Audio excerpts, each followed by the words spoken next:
Hello everyone, welcome back to my channel. तो बच्चों, आज की वीडियो में हम भारती जय विजय करे पाठ के प्रश्न उत्तर को सॉल्व करेंगे। इस पाठ के सभी प्रश्नों को बड़े ही आसान शब्दों में लिखा गया है ताकि आपको उसे याद करना और समझना बिल्कुल ही आसान हो। ठीक है, तो चलिए जल्दी से वीडियो को शुरू करते हैं। तो पहला प्रश्न है, मेरे उत्तर मेरे तर्क।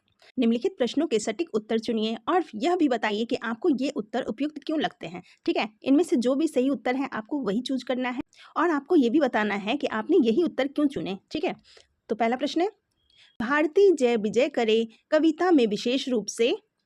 सही उत्तर है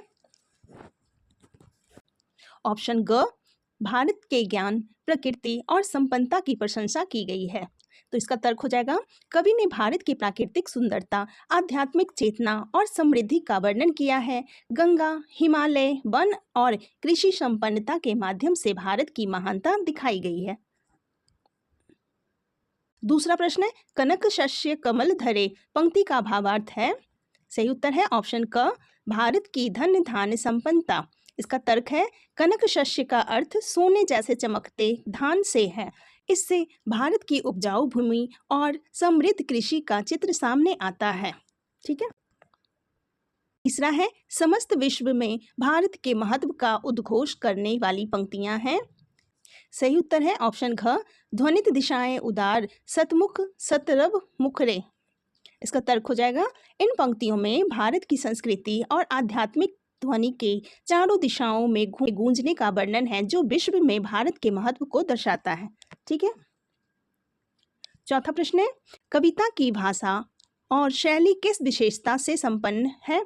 उत्तर है ऑप्शन ख, संस्कृत निष्ठ और समास युक्त।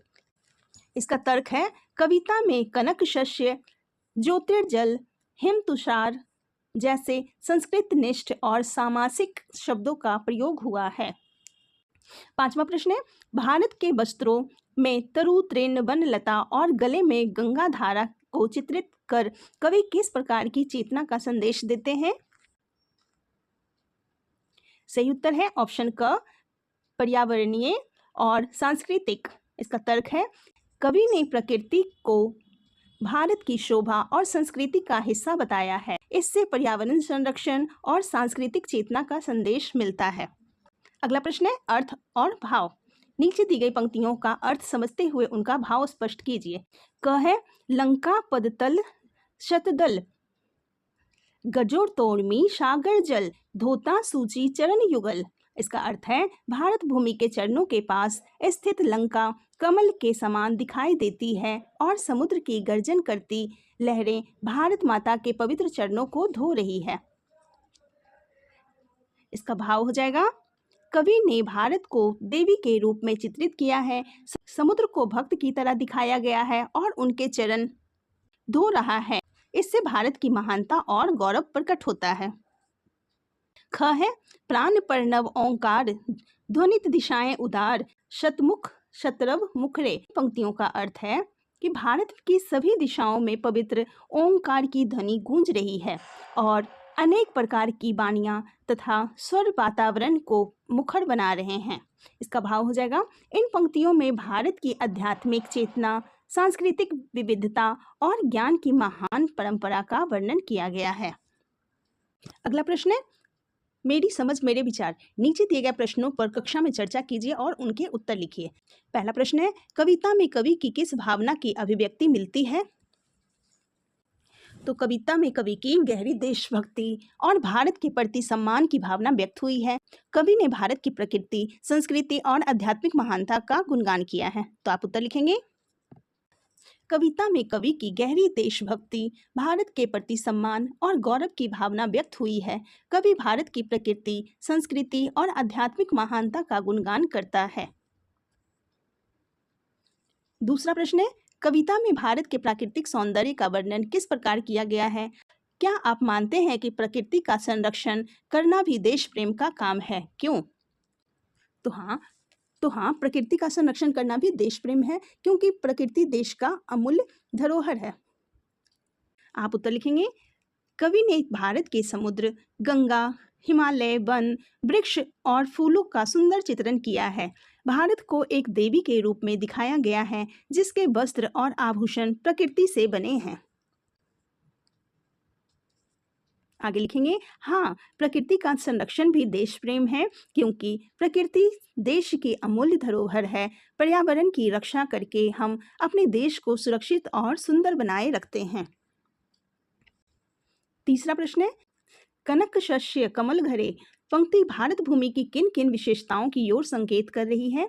उत्तर लिखेंगे, यह पंक्ति भारत की कृषि संपन्नता, उपजाऊ भूमि, प्राकृतिक सुंदरता और समृद्धि की ओर संकेत करती है। भारत को सोने जैसे धान और सुंदर कमलों से सजी भूमि बताया गया है। चौथा प्रश्न है, मुकुट शुभ्र हिम तुषार पंक्ति में हिमालय को भारत का मुकुट बताया गया है, क्यों? आप उत्तर लिखेंगे, हिमालय भारत के उत्तर में स्थित है और बर्फ से ढका हुआ अत्यंत सुंदर दिखाई देता है। वह भारत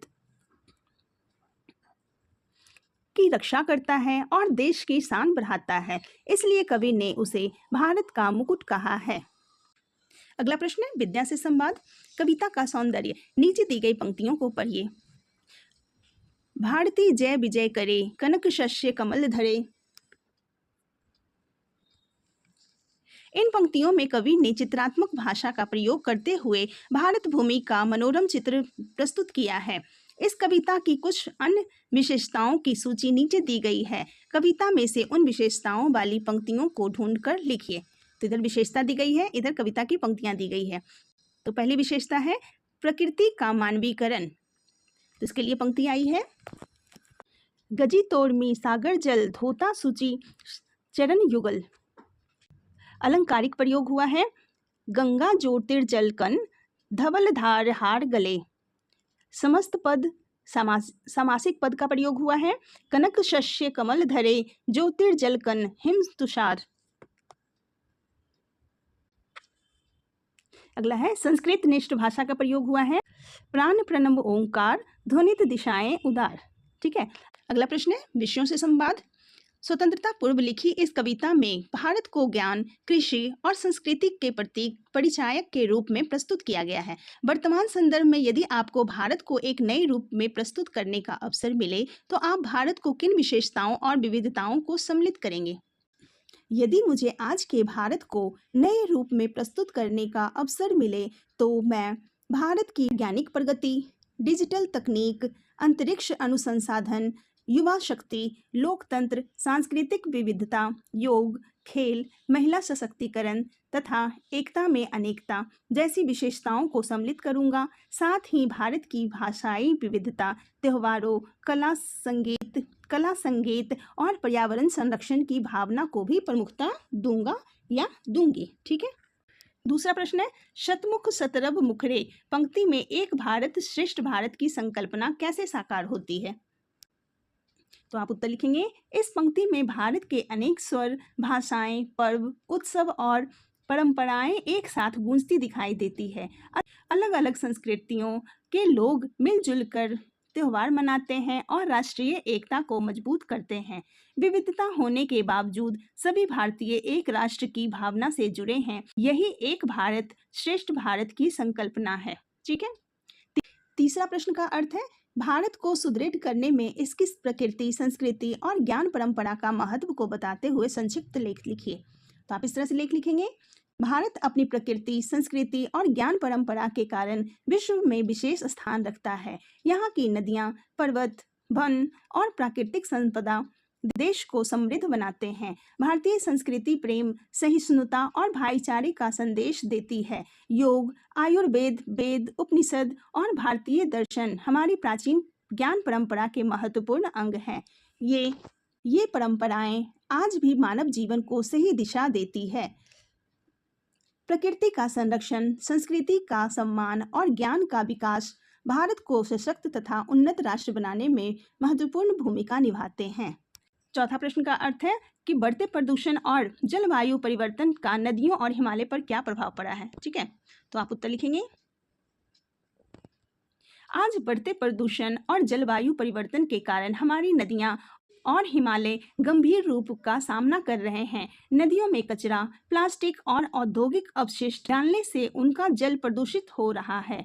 इससे जल जीवों और मानव स्वास्थ्य पर बुरा प्रभाव पड़ता है। दूसरी ओर ग्लोबल वार्मिंग के कारण हिमालय के ग्लेशियर तेजी से पिघल रहे हैं। इससे बाढ़, भूस्खलन और जल संकट जैसी समस्याएं बढ़ रही है। यदि समय रहते पर्यावरण संरक्षण के उपाय नहीं किए गए तो भविष्य में स्थिति और भी गंभीर हो सकती है। ठीक है, इस तरह से आप उत्तर लिखेंगे। ओके स्टूडेंट्स, तो ये थे आपके संपूर्ण प्रश्न उत्तर। आई होप ये वीडियो आपके लिए काफ़ी हेल्पफुल रहेगा। मिलते हैं फिर नेक्स्ट वीडियो में। Thank you so much.